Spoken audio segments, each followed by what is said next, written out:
Hey there, comic book fans. I just thought for this week I'd pull a book off my shelf and we'd look at it because I got a bunch of these, I got all sorts of big books about comics and stuff, and may as well show them off, and it gives me an excuse to look at them. This is Cover Run, the DC Comics art of Adam Hughes. This is the dust jacket, the front and the back. I love books about comic book covers. I've got a bunch. I get them whenever I can. There's the inside front Supergirl. I guess that just goes around to the back. And like I love comic book covers. I love books about comic book covers. So I picked this one up. And you can, if you love the Adam Hughes comic book covers, this is a way to get them. What year did it come out? This one came out in copyright 2010, so this is 7-8 years old now, but it's got, it starts from the very beginning, some of his influences and things. Steve Rude, Nexus, some Muka, some J.C. Leyendecker up there. What's that guy's name? The painter. All of a sudden, I can't remember his name. The guy who did all those Star Wars posters, and let's see if it's in here. Carl Story, Brian Steelfreeze, Cully Hammer, Jason Pearson, Joe Phillips, Dave Johnson, Tony Howe. It was just, I can't remember that guy's name. So, we get some nice, his beginning, some nice drawings there. Early Mr. Miracle, Adam Hughes cover. Back when he was drawing the Justice League. Guy Gardner.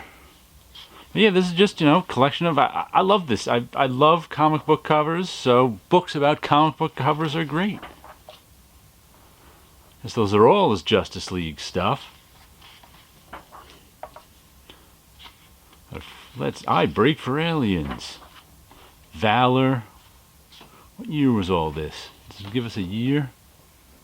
1993. So this is 1993 Adam Hughes. He's been around for a while. He's starting to get that shiny style that we know from nowadays. That more shiny and butts. Legionnaires. Guess who's back? Voodoo. I remember I bought this one off the stands. It was an Image comic. Alan Moore wrote it. I think they revived Voodoo when they did the New 52, but did some nice series of Art Deco inspired covers here. You can see he's starting to develop that that style of where he's got a lot of roundness to the figures. Wonder Woman he's starting on. You can see here, that's very nicely designed, this one. And I'm kind of torn on... I think that I like cover books that have the logos. Sure, they cover up some art sometimes, but these are really composed and designed to have the logos on them. So when I see something like this, which is how they often publish things in cover books. And in this too. Here's a little one of the logo. And, you really get to see the illustration, but the composition is off. Because there's a big dead space up here in the composition, so it makes it look a little wonky to me. But, I guess they just chose to show it without the logo. If you want to see it with the logo, you got to get the original. But there's a nice Wonder Woman figure with an owl and an eagle. See, now the rest of them I think are logoless. You can see he's really playing with the shininess of the metal here. Well, that's interesting. That's the actual original color sketch down there. Interesting. To Mark Chiarello from Adam Hughes. Notes color sketch. I wonder if this was before. I wonder who colored them. Maybe Adam Hughes didn't color this one himself. It was before those days, but maybe not. Maybe he was just showing Mark Chiarello. I think he's still at DC too. He was always in charge of their covers. He was the art director in charge of covers. There's another Wonder Woman 142. You see, you don't get every. There's another color sketch, real tiny. You get. You get the original color and you get the full color illustration. This is just fun to look at. Little kid. Wonder with the skull.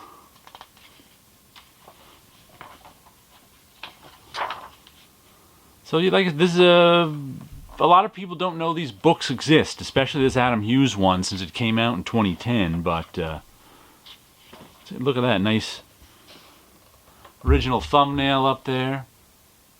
Then the pencil sketch, finished cover, and the large coloring.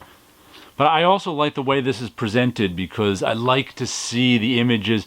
Some of these cover books you get have like 4 covers here, and they're all small. I like the fact that this is nice and big. Boy, look at all that. Look at all that flesh tone work. And he keeps his flesh tone simple here too. There's really only 3 colors in there: dark, light, and medium.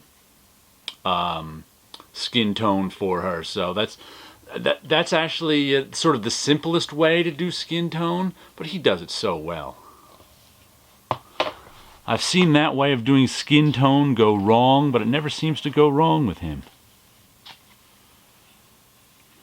154, 157. Lots of sparks. I'm not a huge fan of all this shininess in there. He loves shininess, and I guess that's the reflection of the sparks on their wristbands. But I'm not always a fan of sort of the shininess of some of his stuff. Like that shininess works for me. It's okay. It's just a little bit in there. Here she is covered in mud, and he just does such a good job of that mud. I mean, and he also is very good at simplifying things. Like once again, he uses very basic color in here. The most basic way to do any color is, like I said, 3 shades. We have dark mud, medium mud, and light mud, and then you kind of round everything.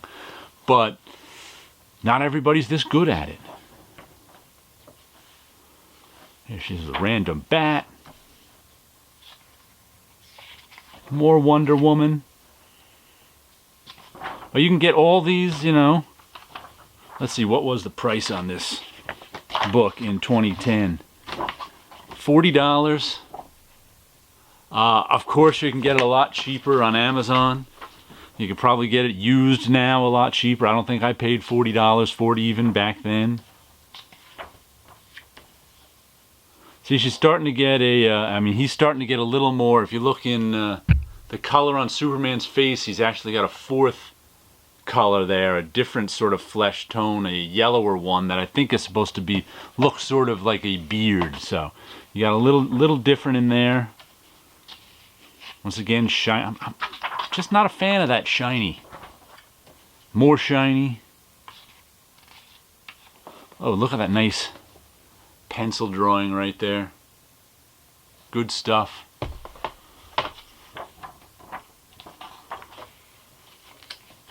More pencil drawings. I like that we get all these nice pencil drawings. We get the finished piece.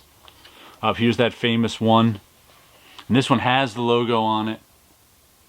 See the tears in it. So if you can't find this cover and you want it, it's in the book, complete. It's one of the. I guess they kept the logo on. He must have drawn that logo on in some way and distressed it himself, so it wasn't put on at the offices like all the other logos. Because usually what happens is the artist will send in the finished colors, and then the production guy will put on all these logos and trade dress and stuff.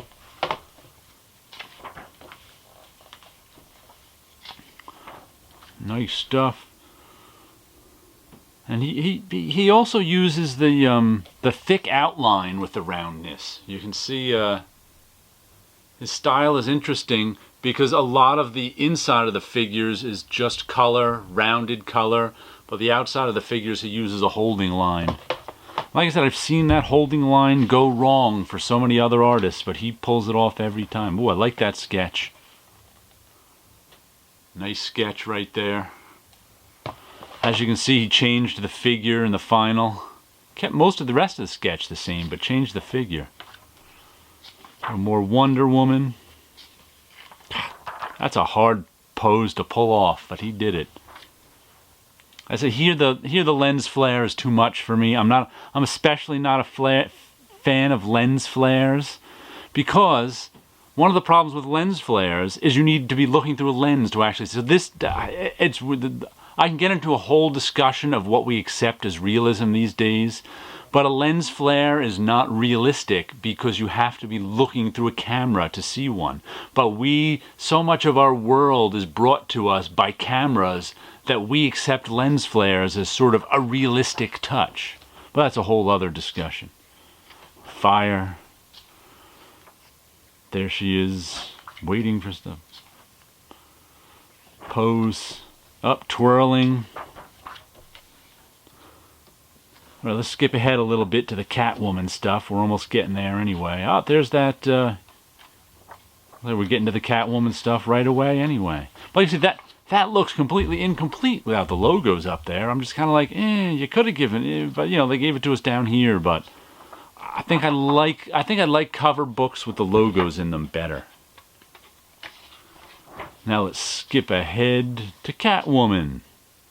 He does a lot of shiny with the cat. With the nice, just a hint of lighting fading into the black. He's such a talented guy, this Adam Hughes. Catwoman with the claws.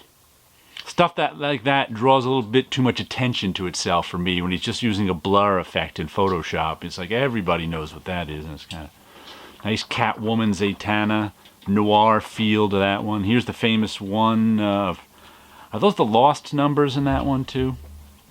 Once again, if you can't find this cover out in the wild, here it is.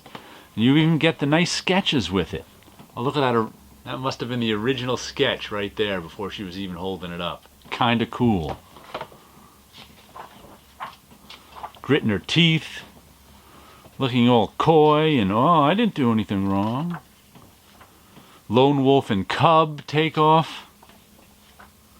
Little Zatanna. Baby. And you can see where you get a good look at this drawing here that's under there. Posing. Oh look, just two with no, his compositions are nice, his figure work is nice. I generally like most of his stuff. Up here are some interesting little sketches down there.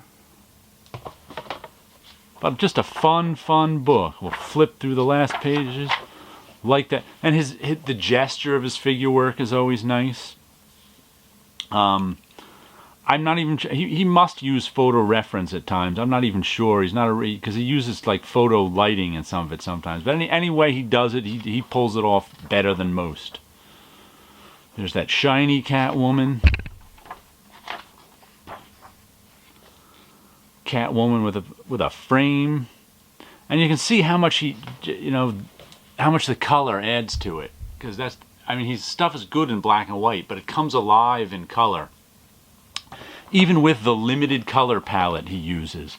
Sometimes when you use a limited color palette, it really lets you learn that limited color you're using and express that limited color. It's like a limited color palette isn't a bad thing. It's you set parameters for yourself and work within those parameters. And some people can really, really do things within those parameters.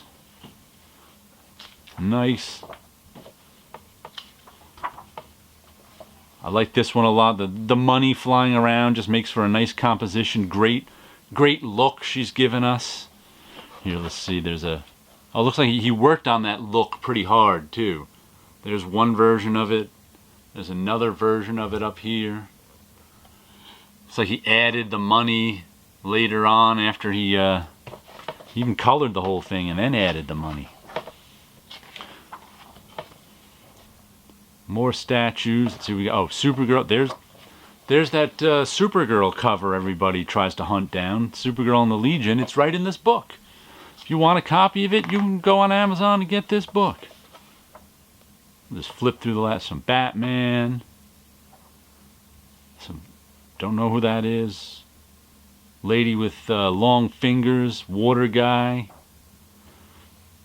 demon, that poison eye, rose and thorn, pardon me. Rose and thorn stuff. So there we go. That's just thought I'd give you a little look at this one. Up there's that Power Girl cover. There's that Power Girl cover that everybody chases after. I guess the 2010 is when, whoops, he was in the middle of Power Girl. Well, there you go, little look at one of the comic book art books that I have lying around. Cover Run, the DC comic art of Adam Hughes. Go check it out if you like it, because it's an excellent book. You can probably get it for pretty cheap nowadays, and it's all good stuff.